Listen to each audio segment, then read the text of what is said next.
taxi and I pay the taxi driver in cash. Is the taxi driver also corrupt because he took my money?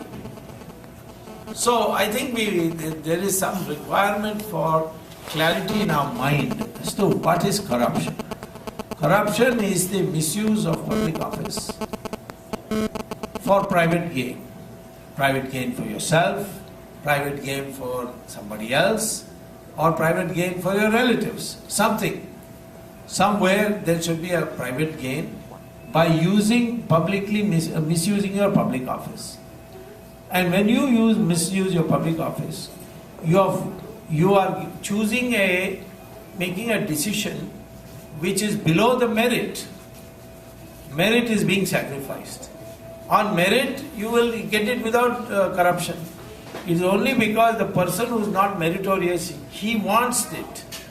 And he therefore wants the minister or the public official to bypass the decision-making process and give it to him in return for money.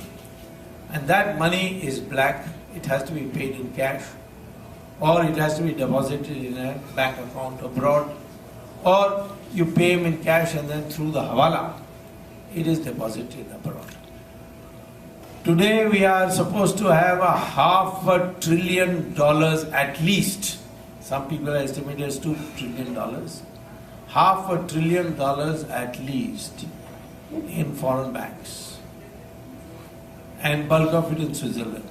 Switzerland has officially declared that the biggest holders of secret bank accounts, or what is called as numbered bank accounts, are Indians. And I had a student at Harvard who became the chairman of one of the banks. I won't name the bank and identify him. But he told me that if Indians didn't open accounts in Switzerland, then we will become bankrupt.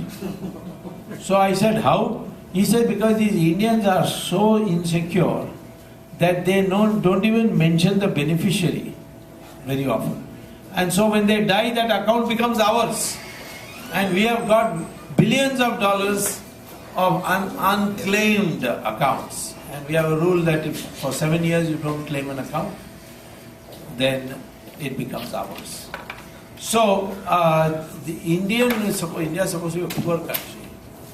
And you find that all this money is being deposited abroad. So that is what Ramdev and Anna Hazare to some extent have been demanding, that money should come back. And there is a way to bring it back. And that is, the government should issue a law through an ordinance, because then the ordinance is immediate, saying that all bank accounts of Indian citizens which are in foreign banks abroad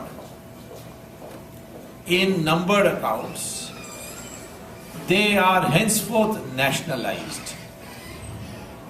Under the new UN Security Council resolution and laws passed by several countries including Switzerland, that is permitted. Switzerland has made one more additional law, that if there is a politically empowered person's account, then you don't even have to take out this. You just have to mention that this person is a publicly empowered person, PEP as it's called, and therefore please freeze his account till we decide. Even when you take out the ordinance, you can put in a rider that if anybody innocently has legitimately, legally opened an account and legally deposited money, then we will return that account, provided he proves that all the deposits in that account are legally valid. So you can get it back. The government is refusing. The government is so afraid that even Liechtenstein, what happened is the Germans found that many Germans were stashing away money in Liechtenstein. Liechtenstein is a small, I don't know how many of you have been to Liechtenstein. Most Indians go there only to open bank accounts, so don't identify yourself. So, Liechtenstein is a small country in Europe, and it has what is called as a bank. It's called a tax haven. No taxes, deposit money in numbered accounts, and so the Germans said we can't tolerate this. So what they did, the German intelligence service, they went and bribed a very senior official of the bank and said, we'll give you $15 million provided you give us a CD of all the accounts which are in numbered accounts by name, nationality, details. Sorry, what is numbered account? Numbered account is that your name doesn't come in the picture. Name comes in the document which the bank keeps. But when you operate it, you don't give your name. You just give the number and the password. That's called a numbered account. So the Germans bribed the senior official and got the CD. Then they downloaded the CD and they found that many countries' nationals had accounts there.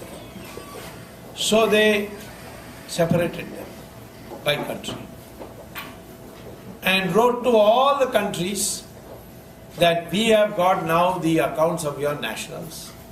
If you want a copy of the list of persons and their bank details, we will supply to you. India was the only country which did not reply to this letter to say yes, please send us. But there was a furor in the country. I also wrote a letter to the Prime Minister threatening him, which is published in my new book called Corruption and Corporate Governance in India. And I threatened him saying that, I'll have to go to court. Now already the Prime Minister had been humiliated and brutalized by my case on 2G, where he was asked to file an affidavit, which in the history of the world, never a Prime Minister has been asked to file an affidavit. That means, the Prime Minister is not prima facie being believed by the court when he says that he replied to all my letters. He had not replied to all my letters. In fact, he replied to none of my letters on Raja. But anyway, the Prime Minister then wrote a letter and the names were sent. 16 names were sent. Then we asked them to make it public because these are criminals. The government refused. So a court case was filed by Lingdo and quite a few people, and amongst them one of the people who signed was Jethmalani. I refused to sign because if Jethmalani is there, I don't know when he will make a deal and buzz off. So I refused to sign to be a petitioner. But there were 8-9 people. Newspapers only highlight the name of Jethmalani. But and Jethmalani, by the way, was with Sonia Gandhi for about 3 years. He was a nominee as a Rajya Sabha member. I think he has been to more parties than been a member of more parties than anybody, and his name belongs properly in the Guinness Book.